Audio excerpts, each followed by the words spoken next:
Hey guys, what is happening and welcome to another squad builder. Today we're going to be looking at the Liga Bancomer MX Silver team, following on from the bronze team I did a couple of days ago. So let's go in and have a look at the team that we built. So starting off in goal, we have 73 rated Inform Cirilio Sassudo. Some great stats on that card for a silver. Obviously upgraded quite a bit from his regular card, 6'2" in height. And a very decent keeper. We did get beaten quite heavily in one game, but that was more down to my gameplay rather than him. So yeah, very good keeper for us. And then going on to the right back, we have POWellz. So good pace on him. Defending and physical stats are okay too. And he was just sort of the best one I could find on the market really, that would fit the bill for the side at 4,000 coins. Then moving on to the first centre back, absolute beast here, Luis Pereira. The card looks absolutely awesome. We've got 81 pace, 74 defending and 80 physical as well. And yeah, chipped in with a goal and an assist as well. And then moving on to the second centre back, as you can only see he's played 4 games. It is Goltz, and bought him for 2,600, but he got red carded in one game, so I just re-bought him instead of having to play another game without him. I thought I'd just buy another card because when it comes to defence it doesn't really matter with record. So yeah, that's our second centre back. Then moving on to the left back, we have Edgar Castillo. Quite low rated for a silver, 68, but had good pace, dribbling as well. Defensive stats not great, but that did actually prove to be a bit of a downfall in the gameplay. And then moving on to the central defensive midfielder, we have Jose Juan Vazquez. Really good CDM. Look at the pace for his card as well. Great defending, dribbling and physical stats as well on that card. Very nice to play with at 6,000 coins. Then going on to the right midfielder, we have Isaac Brasilia. 91 pace, that standout stat, 79 dribbling and 70 physical. Shooting's okay at 64, not the best, but 4-star weak foot and 4-star skill moves. And as you can see, got a couple of assists there for us as well. And then moving on to the left midfielder, we have Michael Arroyo. Yeah, just a really good player. Felt really nice to play with. He was just so good on the ball. 5-star skill moves and 4-star weak foot. 88 pace and some good stats on there as well. As you can see, didn't actually get any goals or assists, which is crazy. It was all down to the strikers of this team.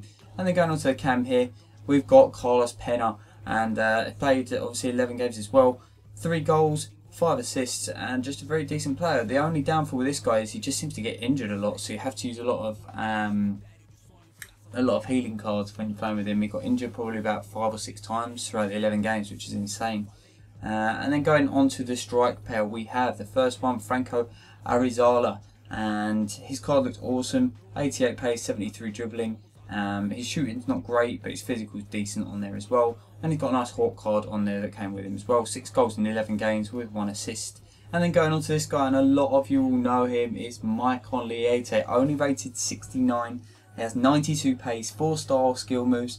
I think he used to be a 5-star skiller. But as you can see, he was our standout player with 10 goals in 11 games and 4 assists. So that has been the team, so let's go in and have a look at the gameplay. So moving on to the goals now, and as you can see at the start, we were gifted a nice easy goal and a great start for Michael Niete, getting himself straight away onto the score sheet. And like I said before in previous episodes, we come against such a varied types of opponents, and I know that is inevitable when you're playing FIFA. But some of the guys I play is just incredible. Like, you play someone who's sweating all game, really trying hard, creating great chances, and then they'll give the ball away to you really easily, and you're like, how does that happen? But anyway, moving on to the squad, we started very strong the first couple of games, had a few rage quits against us, scoring some nice easy sort of simple goals as you can see here, trying to get used to the team. And then I took like a night off because I'd finished recording, I was tired. I thought I'd go to bed, wake up the next day and see how this team played.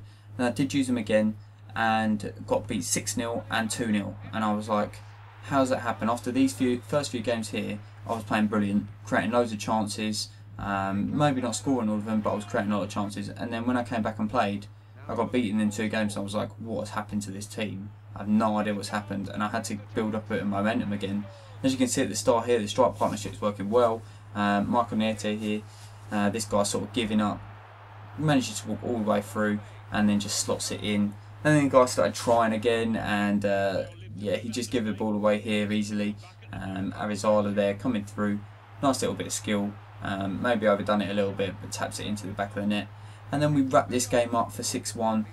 This one's cleared off of the line, comes back to the head, and then watch Penna in the middle, on the turn volley. Wow, all the way through into the bottom corner. What a goal for him. And this is where I really started to like Michael Arteta. This is after the 2 poor defeats.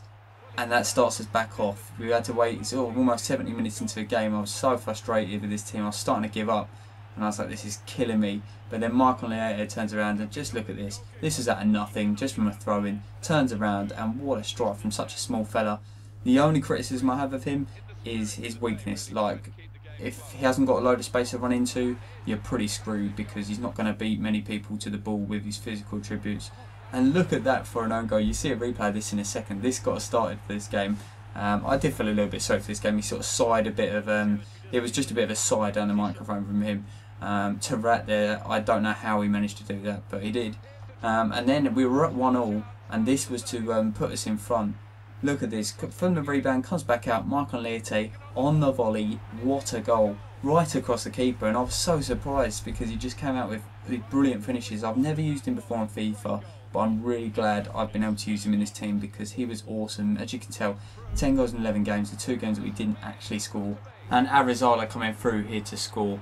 Couldn't quite slot that one in perfectly, but it did go in the end. Michael Arteta come through and got another goal. A nice soft header going straight across the keeper there. And we were starting to get a bit of a rhythm with this team again now. And Michael Arteta, this finish was brilliant. Just left footed, his weaker foot, but smashes it in, and that didn't even hit the floor. Just a really nice strike. Arizala there getting another goal there. They actually put it as an own goal. It was a bit strange because it didn't actually touch the player. But anyway, coming on to the last goal, and it is a nice header there from Michael Arteta, who finishes off all the goals for this team. And if you have enjoyed this video, please let me know. Drop a like and have a look at some of my other squad builders that I've done already. Thank you very much for watching, and goodbye.